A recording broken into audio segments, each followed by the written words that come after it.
Ooh. Grab your friends, it's time to vibe. Come together, feel that rise. Watch the game while the beat flows. At the sports bar where anything goes. Laughter and joy, we're in the zone.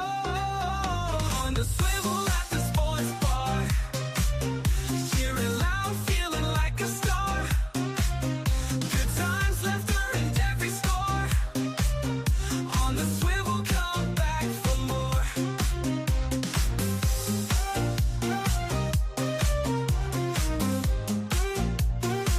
Come back for more.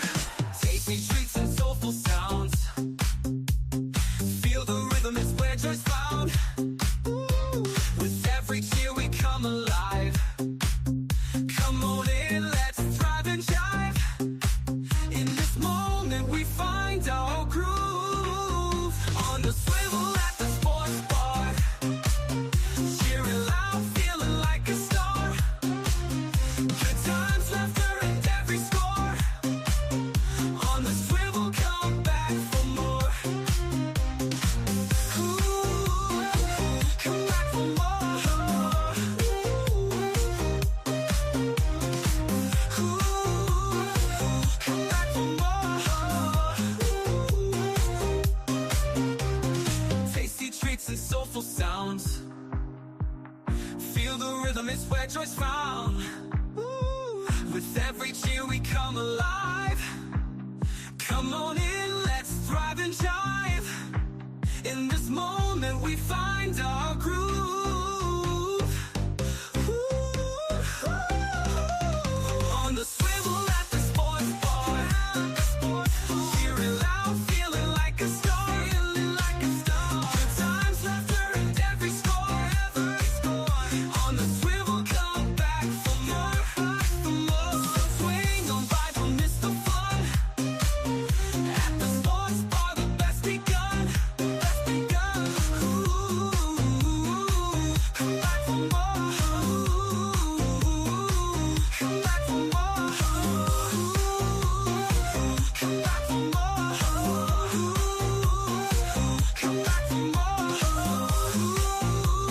Come back for more. Come back for more.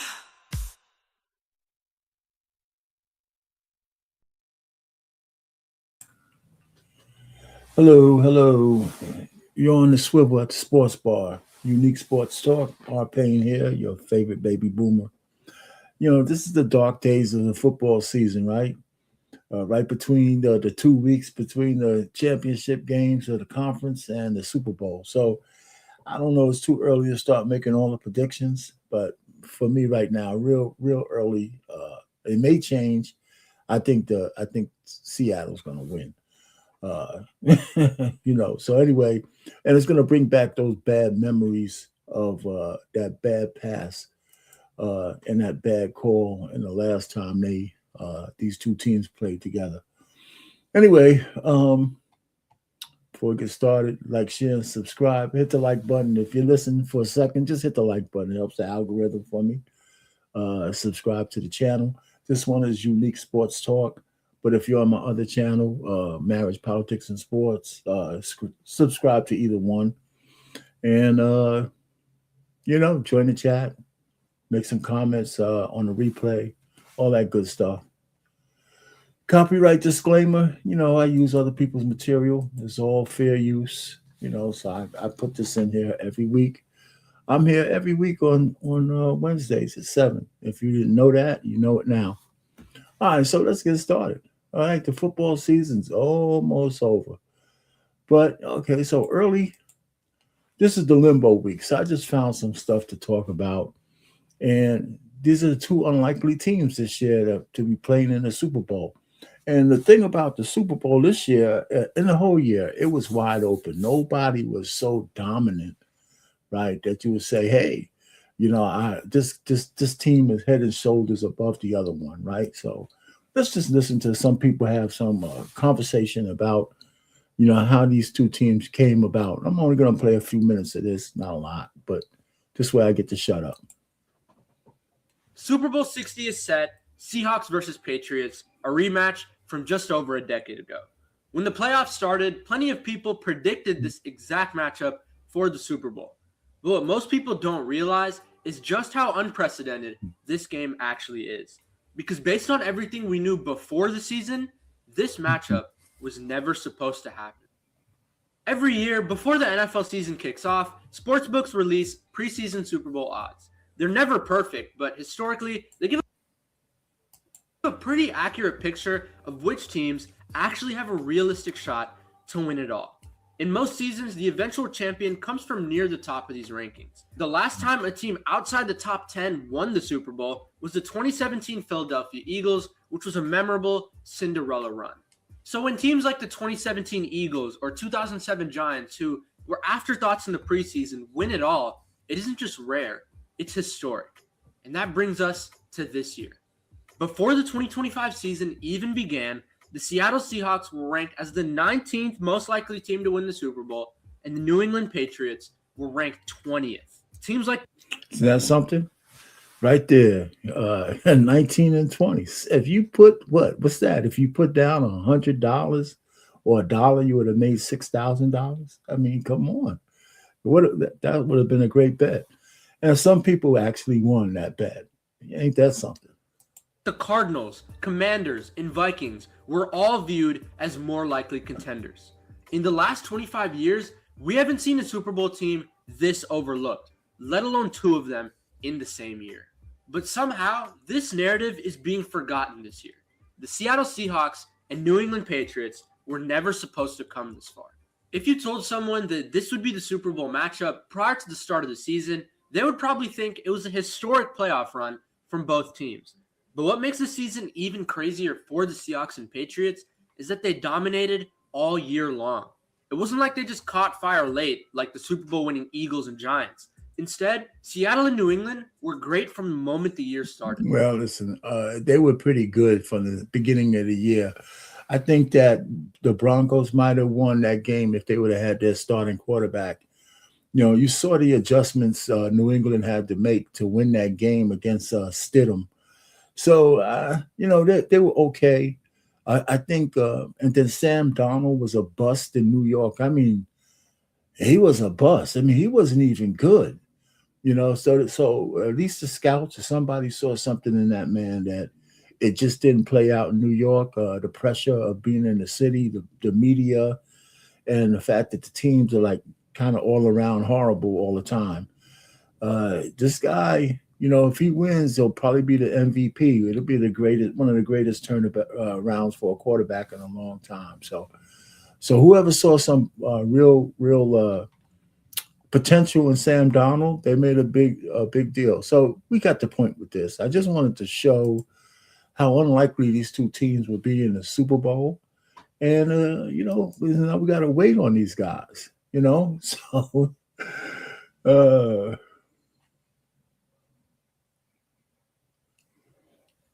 Yeah, well, anyway, so let's continue. What's next? All right, so this is just preliminary. I put this up here. Who do you got? My early predictions, I got Seahawks by 8 points. That may change. It depends on how much stuff I want to listen to between now and the Super Bowl. Who's hurt, who's not hurt. People trying to convince you one team's better than the other, but I have the Seahawks in this game. I'll probably just stick with my real early prediction. And people are starting, I don't really bet that much, but there you go. And this is just an old bracket. The basketball, so many games, man. I don't know who your teams are. It looks like the Thunder is, they started out real hot, but now they're in the dog days of the basketball season, and they started to lose more games, but they still look like they're going to win out, and the Pistons are a big surprise. As for me, the Celtics are the biggest surprise right now in the NBA, because when Tatum went down, I think, people thought they wouldn't even make the playoffs. And it just shows you how good Green is and the rest of the team. So they have a really good team. And they definitely, now we know they're not one deep. But And the Knicks surprised me too. I thought they would take a major step back, but they didn't. But we'll see. So if I'm from that area, sometimes the Knicks disappoint. I don't know if they're going to go any further this year than they did last year, but who knows? But who knows? And of course, the West always seems to be stacked. So the thing about basketball and even hockey, if you're a big hockey fan, but the teams are everywhere. You got to actually look it up. What game is on what streaming service and what night and all this. It's not just TNT, of course, and ESPN. It's like all over the place, right? So, and I know they lost the whatchamacallit with TNT. So if it's still on TNT, I'm not sure. But I've been watching on streaming services. You got to just find and search your game out, or get the NBA League Pass. You know what I say? If you're a big basketball fan and you want consistency, they even have some games on the NBA channel, right? So it's all over the place, man. So they're really trying to market this, and the games are all over the place, and you got to get out of the thesaurus to go find the goddamn things. All right, so moving on to the W. I'm just moving through these things, I don't know, maybe my boy might come up. I don't know if he will or not, but we're going to just move through. WNBA. You know what? The women, I need to change the banner. The WNBA, the women, I don't know how you could fumble a bag any more than these women in the WNBA. Because I'm understanding that the offer that the WNBA is giving them is a really pretty good offer. So let's hear a little bit about it. My man Marcellus Wiley is going to talk about it. So we'll play maybe 2-3 minutes of this, maybe a little bit more. I think because Rebecca Lobo has something to say about where things are. And I think it might be worth listening to. I care about the WNBA as well. I got 3 daughters, 2 of them young and athletic. We'll see. But right now, I'm not so sure. Here we go. Rebecca Lobo worried about the WNBA players are losing fan support in the CBA talks. When the deal is presented, that's over $1 million in max salary and revenue shares, called a slap in the face. Can y'all be smarter and use different words? Yeah, Lobo. She went there because it's crazy. They are messing around. They are not doing what they need to be doing right now. It's kind of like the wave. The wave is crashing. The Unrivaled ain't it. I don't know what Plan B is or whatever they call that thing. Project B, Plan B. That was not on purpose. That would be hilarious. Yeah, if they named an alternate league for the women, Plan B. Plan B. If you got that type of humor. All right, I got this type of humor. Let's hear what she's talking about for real. Which is a great segue to the CBA negotiation. Dun, dun, dun, dun. We're just going to talk about it a little bit. Obviously, still ongoing. We talked about that earlier in our pod today. You actually were quoted somewhere saying this is the first time you have zero fear around the league folding, right? Which I totally know what you mean. It's like in other negotiations, there was always not like it was actually going to fold, but it was like, hey, we got to figure this out. How are we going to do this kind of a vibe? All right. So from your perspective, what should be like? She got the Jimmy Walker on. She flexing. I love it. And I'm going to read you a book before you go to bed. Soup. I love it. The high priorities for this agreement. It's been interesting to kind of see how it has all evolved. And one of the things that strikes me is like the deal that, as you read it, that the owners have on the table for the players. And, I'm not privy to all of the information, but like, it looks like a pretty amazing deal. And that like, if the players took the deal that's on the table right now, they should feel great about it because it's huge salaries. It is a degree of revenue sharing. It's going to allow the owners to continue to invest in the product. I mean, having a practice facility, having all the things that Sue and you played and I played all those years without. Like my New York Liberty team practiced at the Brearley Middle School on the Upper East Side on a court that was middle school size. Like that's just what we did. But I'm hopeful. It seems like the sides are farther apart than they should be though for this point in time. And I'm hopeful that they'll come together. I don't know that from what I understand and the people that I've talked to that the owners have that much more that they can give in terms of revenue share or in terms of max salary. So calm and cool, and heads have always prevailed in these negotiations, and I'm hopeful that they do. One thing, I want for the players to get absolutely as much as they can get. I'm thrilled for them in the climate that we are with women's basketball right now. It's booming, and the players have. All right. So wait a minute. Okay, you say women's basketball is booming, and that's questionable if the momentum that surrounded Caitlin Clark and some of the other players that came out last year is it still there or not? There's been a lot of sour talk. The women are, arrogant, talking about things that they shouldn't be talking about in the way they're talking about. So I'm not so sure boom is the word. I mean, I know they got a good contract with the network, so at least next year. But there's still a lot of talk about lockout by the owners and strike by the ladies. And I agree with you that even the fact that the ladies are mentioning higher salaries in the 7 figures for some players, because I believe Asia Wilson should be a 7-figure player just for her stats alone.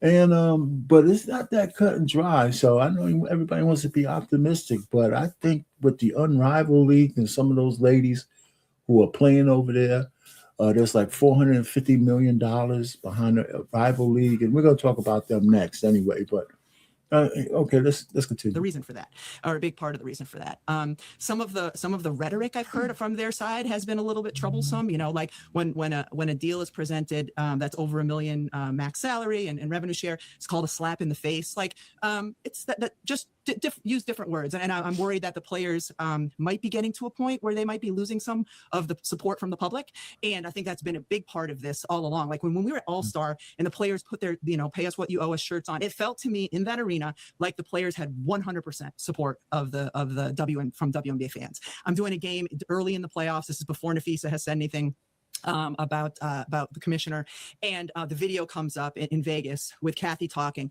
and there was like a minute straight of boos. This is before Nafisa's comments. Again, it felt like, wow, the players have 100% support. Let me tell you, people always boo the commissioner. I don't care what sports you are. You haven't arrived unless the people boo the commissioner. So I wouldn't read too much of the boo over the commissioner, even though people say she's doing a bad job.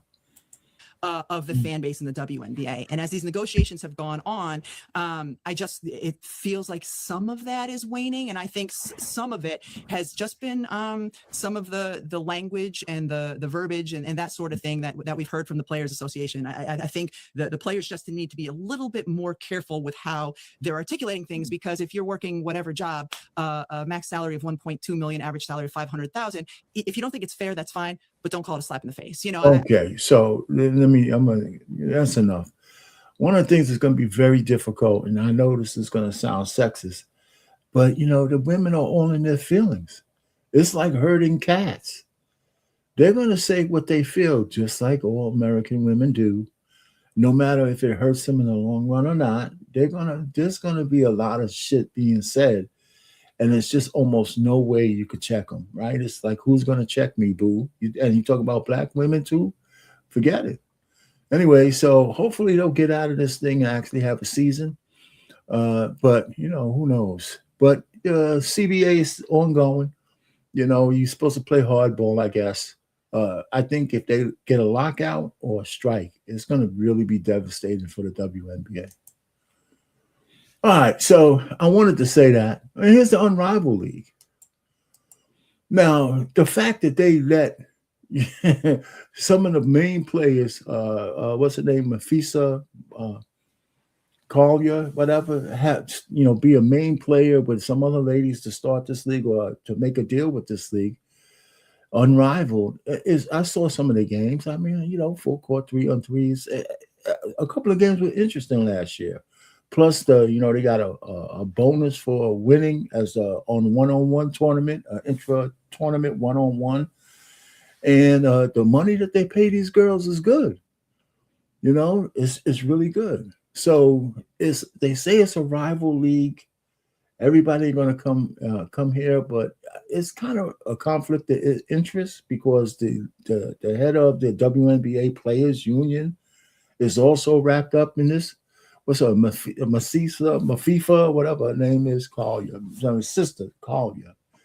is in the middle of this shit. So how is she an honest broker if she's in the middle of the unrivaled league? It really seems out of balance. But here's the standings. They got 8 teams this year, so they're in full swing. They are in full swing. Okay, again for the second season. I'm not sure how to. I haven't watched any games, but they got network TV showing their games and all that kind of good stuff. So they're on their way. And whoever I don't know who the money behind it is. I didn't really do the checking. I don't know if it's from the Arabs or whoever it is, but there's a lot of money, $450 million behind this thing. All right, so anybody out there watching the Unrivaled League, put something in the chat and say, hey, you like it or dislike it, or you think it's good or not. Because I don't know. I mean, the games I saw last year were pretty interesting. All right, hockey. I'm just bouncing all the way through the thing. I used to watch hockey all the time. I don't do it that much at all. And it's just like basketball. Man, it's like too many games. So many teams make the playoffs, and it's like only worth watching the playoffs unless you're a real hardcore fan. I'll watch, you if you're changing the channel and you see a hockey game on, you might pause. If you're just a fair weather fan or just somebody who likes sports as a dull night, nothing's on TV. Hockey is pretty interesting if you're a big fan, right? I remember when they had the winter games, and now they have the Olympics coming up. So they're going to be shut down for like maybe a week or two or something like that, or maybe a whole month while these guys go play in the Olympics. So this is a kind of special year for the hockey league because all these teams have the foreign players. They're going to go huddle with their countries and things of that nature and play in the Winter Olympics, which starts in February. So and then they'll come back and they'll finish off the season. All right, so it's going to be a lot of hockey left. So I guess that pushes back the season for like another month or so. All right, so other sports banter, things that's right on the peripheral that I like to talk about. And I don't know if I spelled his name, but meet Pierre Rondeau, Rajon Rondo, and anybody who's a basketball fan. I think Rajon Rondo is like I don't know if he played consistently enough, but I think he's like a borderline. I'm gonna say it. I think he's like a borderline Hall of Famer. Maybe his number's not good enough, but he's an underrated great player. So here's his son. Pierre Rondo, son of NBA star Rajon Rondo, is really tough. Only in the 8th grade. And look, you can see it in his face, but he's starting varsity and going crazy. He was taking on the #1 high school team in Kentucky and went out there and went to work and got the dub. Turn the corner, attack, underhand, scoop, lay. To only be in the 8th grade, this kid is extremely poised. Gets downhill, doesn't even beat the defender, but extremely crafty to get the shot off. Mind you, he's in the 8th grade. This is varsity. That means he's going against some seniors, making great reads like this to the corner, wide open 3-ball, get it out the net. It's about to be crazy one day. The league finna be full of NBA sons. You could just see the poise in his game, just like Pop. Get in the lane, drop off dime. He see the game just like Rajon. It's in the DNA. Them boys just pass the hell out the ball. Again, look how poised this kid looks in probably the biggest game of his life so far. Ain't no rush. Draw 2, make the right read. Wide open 3-ball, get it out the net. Now he chilling in the corner. Good swing. Now you know what to do. Swing that one more. Wide open corner 3, get it out the net. Pop's told him we play both ways in this family. You better lock some shit up. We move them feet round this way. And if it's ever a loose ball, it ain't no 50-50. I ain't never seen a Rondo not come up with it. And good job by the refs. Don't just call the jump ball. Let him fight for it. The year Rondo wanted that rock more than anybody. Like I said earlier, they play 2 ways in this family. Let me see that rock, my boy. We ain't finna wait on nothing. Straight attack mode. Excuse me. By you. Draw in the defense, kick out to the wide open shooter. Get it out the net. This kid a real PG out here. They try to press him. We good. Everybody clear out. I got this. I'm just saying, to really be able to handle this type of pressure in the 8th grade is crazy. When I was in the 8th grade, varsity players looked like damn near NBA players to me. He out here dropping dimes, doing everything. Hey, all I can say, get them scholarships ready. Euro got all 3 of them boys. Finish with the left. I tell you, I know it's some college coaches can't wait to get a Rondo running the show for him. And I ain't gonna lie, you can already see at a young age, he kind of move like Pops. It's a little different out there. The boy, do he want the smoke? He want that pressure. Blow by, excuse me, to the cup with the left. This young man moving different. The fact he really taking his time with this is crazy. Coming off this pick, the big and drop coverage, that's a crazy man. Pull up 3-ball, get it out the net. Bro dropped 17 points, 9 assists against the #1 team in Kentucky. Pierre Rondo's. All right, just wanted to say, hey, Rajon Rondo, he said it right. There's a clue in there. A lot of NBA sons will be in the NBA. it's about that time. A lot of those guys were. So that's just an introduction to Rayshawn Rondo. Here's Coco Gauff. This is the second year in a row she lost in the third round of the Australian Open. And, so she implodes. And, the thing I really hate is, what does racism have to do with the fact you lost a goddamn tennis match? You know what I'm saying? Stop it. Everything doesn't, circle around the color of your skin, Coco. And I have a question for her coming up back, in a little later on. I mean, I only have a couple more slides to go. But, I mean, come on, sis. Play better tennis. That's what they need you to do. Play better tennis. Sports on YouTube. The no holds barred truth on sports. The 3 tennis player in the world. She really made headlines because she bought into the bait from that woke reporter at the Australian Open, trying to get her to actually bash Trump in the United States. And she said, "Oh, it's so hard being a black woman." Yeah. She got demolished at the Australian Open. Yes, she did. This match was over in less than an hour. She lost, I believe, 6-1, 6-2. And then she threw a tantrum when she actually thought she was off camera. She was caught on camera. And boy, she got triggered by that, man. She got triggered by that. She was caught smashing a racket. Now, honestly, guys, I watch tennis. I don't have a problem with players smashing their rackets. This happens, okay? It even happens like doing matches. When something goes very, very bad, man, some of these players lose their minds. I mean, John McEnroe made a career. Great tennis player, by the way. But he made a career, man, having tantrums. But Coco Gauff, man, I guess now she actually has a little bit of time now to concentrate on wokeness and being a black woman in America. Yeah, man, that shit really bothered me. I told, she should have, and I wouldn't expect this from anybody in America, but she should have told the reporter, what the hell does that have to do with me getting my ass kicked on the tennis court, what Trump is doing? That's, if she had a handler to say, listen, we're not answering no political questions over here in fucking Australia. She's eliminated from the Australian Open. I guess you got time now to actually prepare for the clay season with the French Open that's going to be coming up later on this spring. So let's go ahead, guys, and get into this. Here we go. Right over here, guys.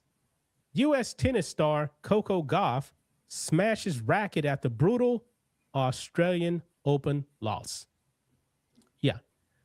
Severely disappointed U.S. tennis star Coco Gauff was seen smashing a tennis racket. All right, so let's get to this. Let's get to the span. It's usually so even keeled.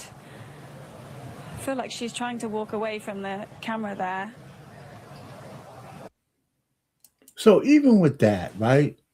And the way they all framed it is like, here's this angry black woman kind of thing, which is patently unfair, right? But they didn't say that. I mean, it's like the optics of her trying to go high to smash the racket. Like she would have been better off just smashing the racket right on the court, because that's no different than so many other tennis players. Well, so by following her out, now, let's be honest, they know she was mad. But did the cameraman have any idea that she would throw a racket tirade like he did? They did this shit on purpose to catch her in a gotcha moment? Absolutely not. How would they know that she was going to smash a freaking racket like a mad woman? And the way they couched it afterwards, or the way the perception of it is patently unfair. Right? You could call it race or not, but black women, y'all got this angry black woman shit going on.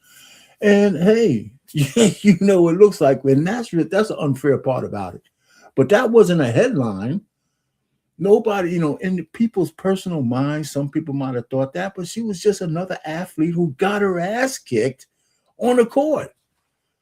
And to me, that's just passion being unleashed because you got your ass kicked by a woman who shouldn't have beat your ass like that. It should have been competitive, yeah.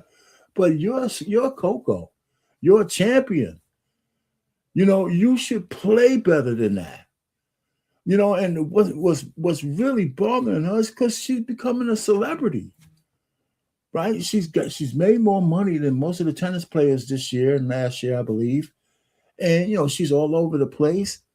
You know, I think she's swapped out trainers and shit like that. I don't think she's looking at her craft the way she should. Now, she's only 21 years old. But remember, she's been around for a while. She won her first slam at 19. So at 21, it's not, you know, she's got more growth to do. Not because she smashed the racket, but her game, her tennis game. You know, she needs to get better at serving, right? Because she's quick, but she needs to get, you know, a little stronger maybe. And, you know, it's funny, she's deceptively tall. You know, she's not a small woman. You know, she's slim and slender, but when you look at her standing next to other tennis players, she's not short. Anyway, so, you know, but listen, as a black person, we gotta be really, really slow to cry racism over things. I mean, it's just it's old.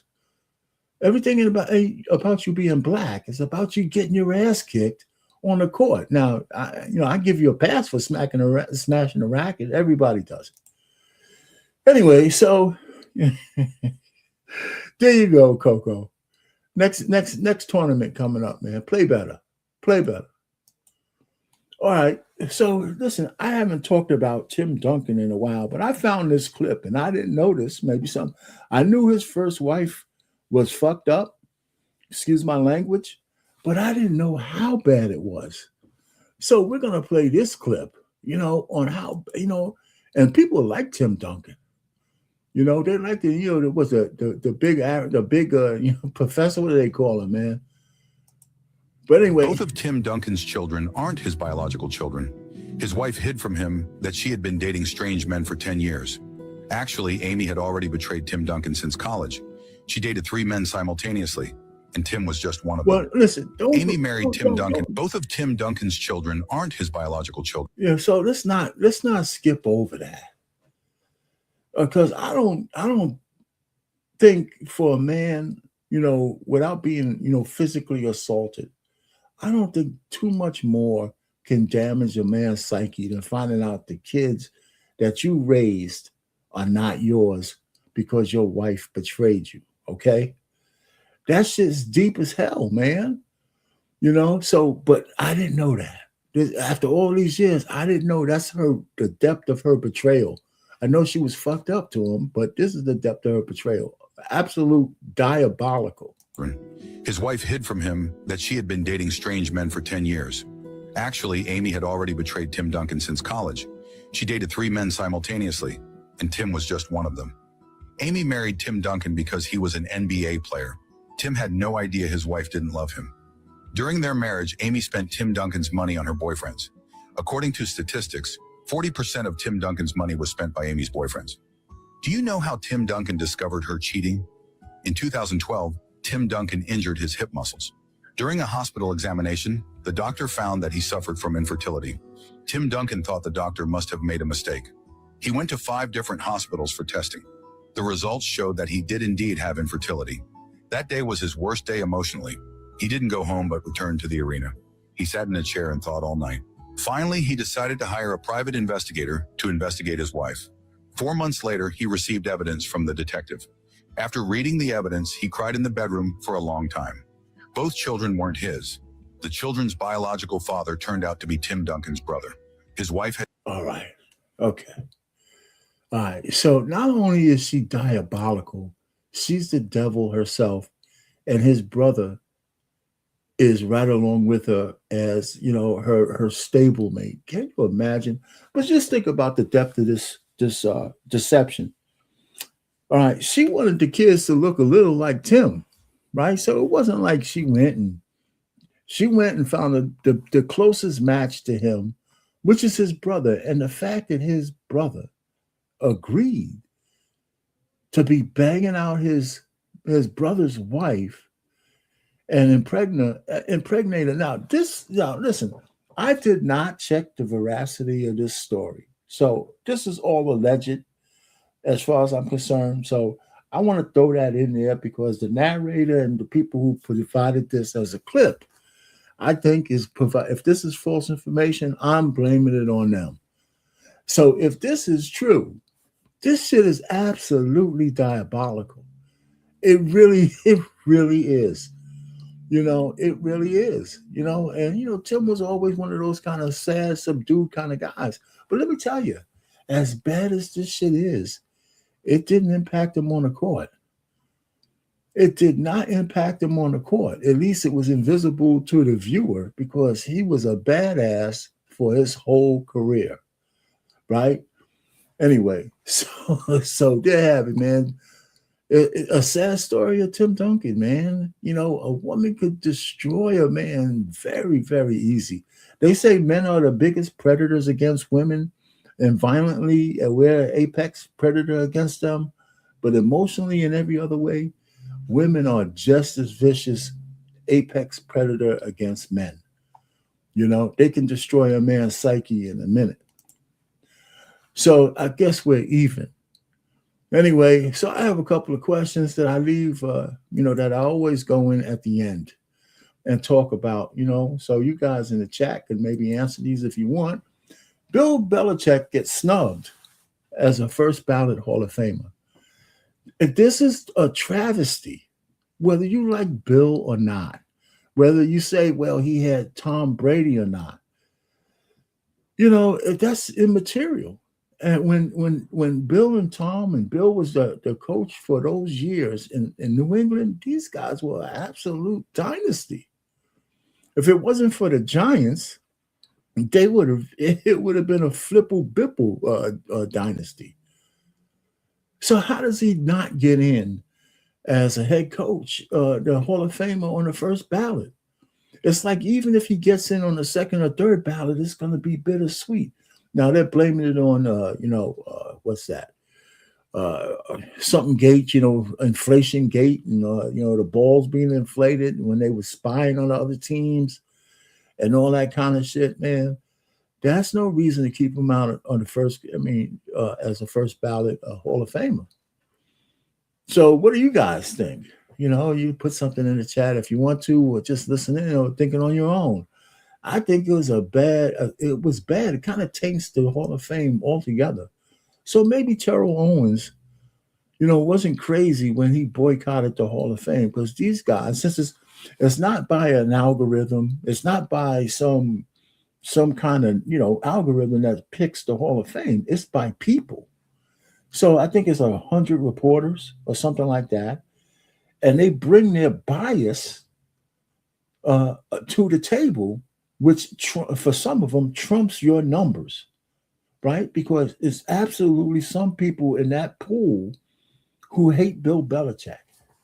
And I understand that if there's out of the 100, if 11 or more don't put you in as a first ballot, you don't get in as a first ballot. You got to get as much as like 90 or 91 or something like that. If you only get 89 votes, I don't think you don't get in as a first ballot, some shit like that. That's incredible. It's incredible. So they're going to be talking about this shit.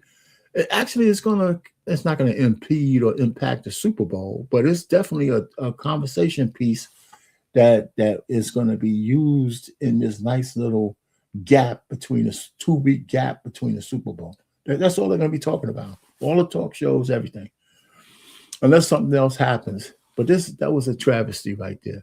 The next one with Coco Gauff. My question is, has her game regressed? That's the first part of this. I know it's kind of crazy because she's only 21 and she should still be getting better. But in the last few tournaments, it doesn't seem like she's getting better. Right? She's getting eliminated by some ladies who shouldn't be able to hold a candle to her by now. So is she going to have that spurt where she's so dominant that nobody's going to beat her? where she don't have to go off go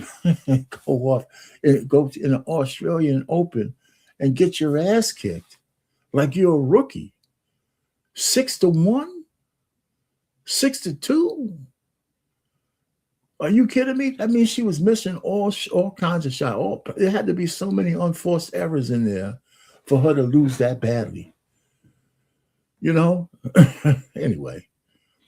And that goes to the second part. You know, do we think she reached her peak? I just put that in there at 21 years old. It seems impossible, correct?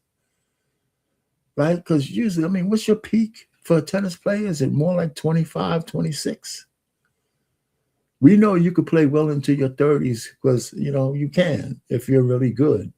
And I think Serena and Venus, I guess, especially Serena, kind of skewed those numbers because she was good for so long into her 30s, you know. So, you know, they don't make kids like that anymore. And so here's your thought. And my last one is this, and I'm going to play this little link I have there. And this is mostly for the men who want to get married. And it's a sports thing only because I got this from the Pivot podcast. And I might be doing a live on the Black Man Unfiltered Network on Monday, talking about certain questions about relationships. You know, my other channel is Marriage, Politics, and Sports. I don't really get into the relationship stuff as much as I should, except for my Let the Women Tell It series on that channel. But this one I found interesting. The question on the floor is, if you ask a woman to marry you and she says, I got to think about it, what do you do? All right, fellas. I watch a lot of TV. Y'all know that? So I'm watching this show. Dude proposes to his girlfriend. She says she needs more time. Now, when she came back in 2 weeks after her time, he was like, you know what? I'm actually cool on it because we clearly ain't in the same place. Mm-hmm. If you, or if a guy asks a woman to marry him and the woman says, I need more time, do you, one, give her more time? Two, how much time do you give her? I think he was in his feelings, first and foremost. I mean, because he probably got sensitive. His expectation was high. He thought they was lovey-dovey. He thought she was on the same page that he was on. She said, no, I need more time. Basically, she said no.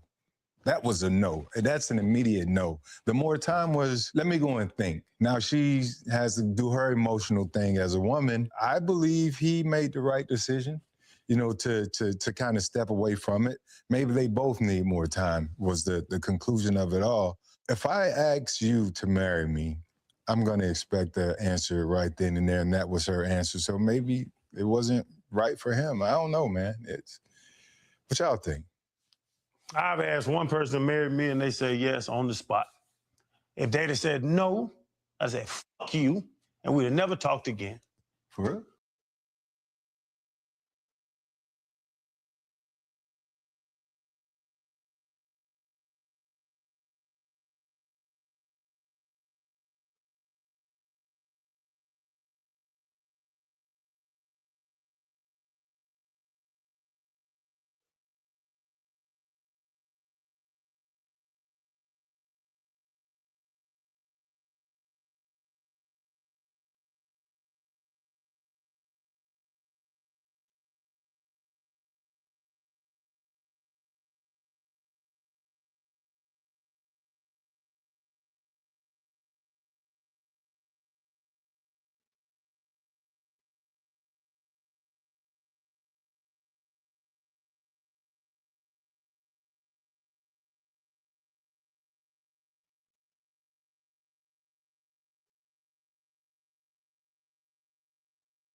What are you talking? Fred. It wasn't a no, Chan. It was a I need more time. Fred hit on the head, RC. It was a no.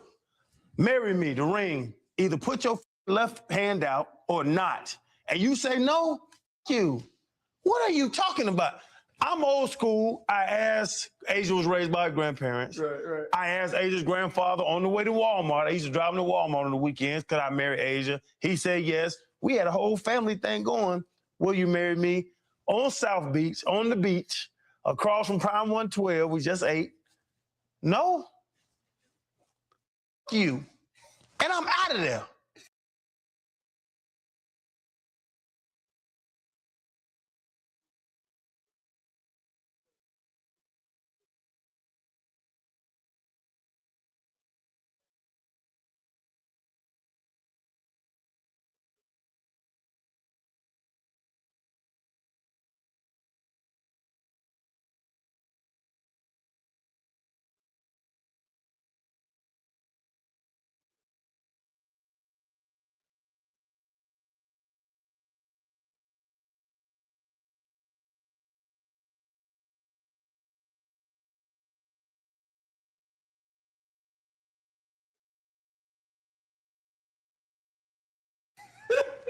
So now I'm on the, what am I doing? I'm just sitting here every day waiting to see if you're gonna take this ring. Who am I? I'm Gollum. I'm Gollum sitting there worshiping. Yeah, I'm worrying about my precious. Man, get out of here. I don't know the man's name. If you ask someone to marry them and they don't say yes and get excited, don't marry them. Because it's going to go bad, because now they don't know if they like you that much. Hang it up. Yeah, honestly, for me, if I ask you to marry me and you tell me you need more time, you already telling me that I ain't for you. I know you don't cuss that much. You. Yeah, because like you ain't for the streets. Again, I mean, I you for know the streets to I me ain't now. gonna say And even F if that's you. not what it is, you ain't for me. Right. And the other thing is this too, though. Recently, Right. I knew somebody, and they was like, "Yeah, man, I just asked this chick to marry me." She said no. I said, "Well, did you expect her to say yes?" And he said, "Oh, I didn't really know." I said, "Well, were you dating seriously?" And he was like, "Well, not really, but I drove to Wisconsin from Arizona to ask her." I said, "That's the stupidest thing I've ever heard." And so the thing I say first, if you're going to ask someone to marry you, you should have already had the conversations about whether or not that's for y'all. If you guys are in that place, it's supposed to be buku setup conversations to me getting this ring. Like, what do you want? What he's saying is, you shouldn't be just boyfriend and girlfriend. You should be courting. You should be courting each other. And when you're courting a person, you're courting specifically to get married. It's not like we're boyfriend and girlfriend. Shit, we're grown. All that boyfriend and girlfriend stuff is bullshit. Right? So, if you're courting somebody, it's already understood through conversation and through all this that you're working together to see if you're compatible for the long haul for a covenant-based marriage. And so with all that in mind, if you ask that woman, now it's time for me to go ahead and pop the question for real, and she says she needs to think about it, then she ain't as into you as you think it is. And so then you, at that point, I think the courtship is even over. For your future, can you see yourself being? What's the next step for us? And in this world, we don't all do everything by the Bible. You probably halfway living with each other and shacking up by this point if I'm gonna ask you to marry me. And so when the woman says she needs more time, then she's either deciding to herself, should I settle for this dude who ain't everything I want, but he might be good to me, he might take care of me, he might be hardworking, he might be loyal, but I don't really know if it's him. If you got to take 2 weeks to figure out if you're going to settle on me or not, I don't want you no way, because clearly I have made the damn decision. Settle. Just settle. Hey, hold up. I don't settle on me, goddammit. You. No, we got to be fair, though, because we don't know how much time it was between them being together and he asking and that whole thing, right? So we got to be fair. Maybe they weren't together. But if you the dude are in a place where you listen, the dude over here say you got to be fair. The only question I would ask him if I was on this podcast is, have you been divorced? Have you been divorced? Because if you give that kind of grace, you can't, listen, it might sound sexist to some women. If I had any women in this thing, I know could tell you're here. It might sound sexist, but if you're, as a man, if the woman you married is not I mean, unequivocally into you, you can't marry her. You just can't. She's got one eye on the door. She's waiting for some Prince Charming, and you ain't it. Anyway, so you got to come to grips with that. Well, you know, on this topic, I'll be doing a show on the Black Man Unfiltered Network on Monday coming up, Lord willing, at 7:00 Eastern, because this and some other questions I think men should ask and talk about for a full show. So I think this one's the interesting one. So it piqued my interest for a whole show, not just this one question, but some others that I think men should be asking themselves for a relationship. So, you know, I've been doing politics a lot, so this might be a good one for me to kind of break that. Anyway, so that's my sports talk. What's left? A little boxing coming up that I'm interested in, a couple of fighters that I do want to see. And anybody who's out there who's a boxing fan, this Shakur Stevenson against Teofimo Lopez, that should be a really, really good fight this month on the 31st of January. That should be a really good fight. You know, I don't know if it's going to be on Netflix or I'm not paying pay-per-view. You know, that's not happening. But I do want to see this fight. And then in the next month, Ryan Garcia against Mario Barrios. That should be a really good fight. Not as good as the first one that I mentioned, but at least there's a couple of boxing matches coming up that I'll be interested in and I'm going to be watching. All right, so again, we're coming to the end. Thank you, Catalia, for chiming in and all that kind of stuff. Anybody out there, just hit the like button where you're at. I'd appreciate it. Come back every Wednesday at 7:00. You know, I go through, you know, whatever sports stuff for that week that hits my fancy. And it's all, I try to cover as many things, not just the big 3 or 4. Whatever's out there that I can pluck out and try to do within an hour, that's what I do. That's what I talk about. And some things like Unrivaled, they're never going to talk about Unrivaled on some of these channels and all that kind of stuff, or getting to some of the personal parts of it. So like I said, I've been doing this for, you know, some years. And it's funny, I've had this trademark on the swivel at the sports bar for like, over 10 years, you know, but I didn't have no idea that you can go ahead and try to do something with this on YouTube and make it into a channel and all that kind of stuff. So I wasn't thinking about it. I was still working 10 years ago or so, but I liked the little jingle because I used to go to sports bars all the time. And so I just go ahead and trademark it. And trademarks are not cheap. They're not. I mean, you know, they'll break the bank, but they're not cheap. They had to go through the whole thing to do that. So anyway, you know, so hit the like button, like for me, if you can, I'd appreciate that wherever you're at. And of course, this is fair use. Disclaimer. And again, this was third season, episode 7. So thanks for being with me for a second. And with that, we're pretty much done. So I'm gonna hit the outro. And if you like the outro, you know, you can put a comment in that. I know I could tell you used to like it, but I like this outro. So I'm playing it for you guys now, and I'm gonna shut up.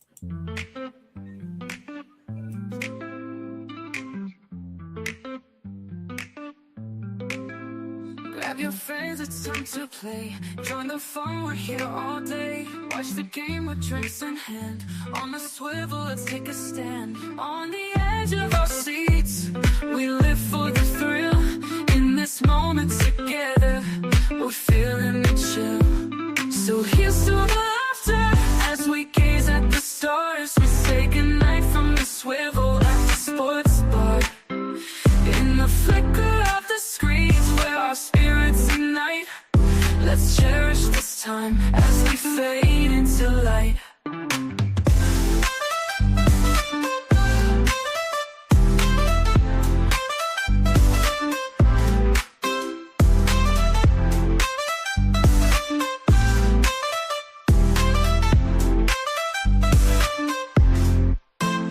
Tasty bites and big screen thrills. Every moment gives you chills. High fives and cheers, it's quite a sight. Join the crowd, it feels so right. As the game goes on, our hearts beat as one. Memories in the making, oh, this night's just just begun. So here's to the laughter as we gaze at the stars. We say goodnight from the swivel at the sports bar. In the flicker of the screens where our spirits unite, let's cherish this time as we fade into light. So good night, my friends, till we meet again in this world of the game, through thick and through thin.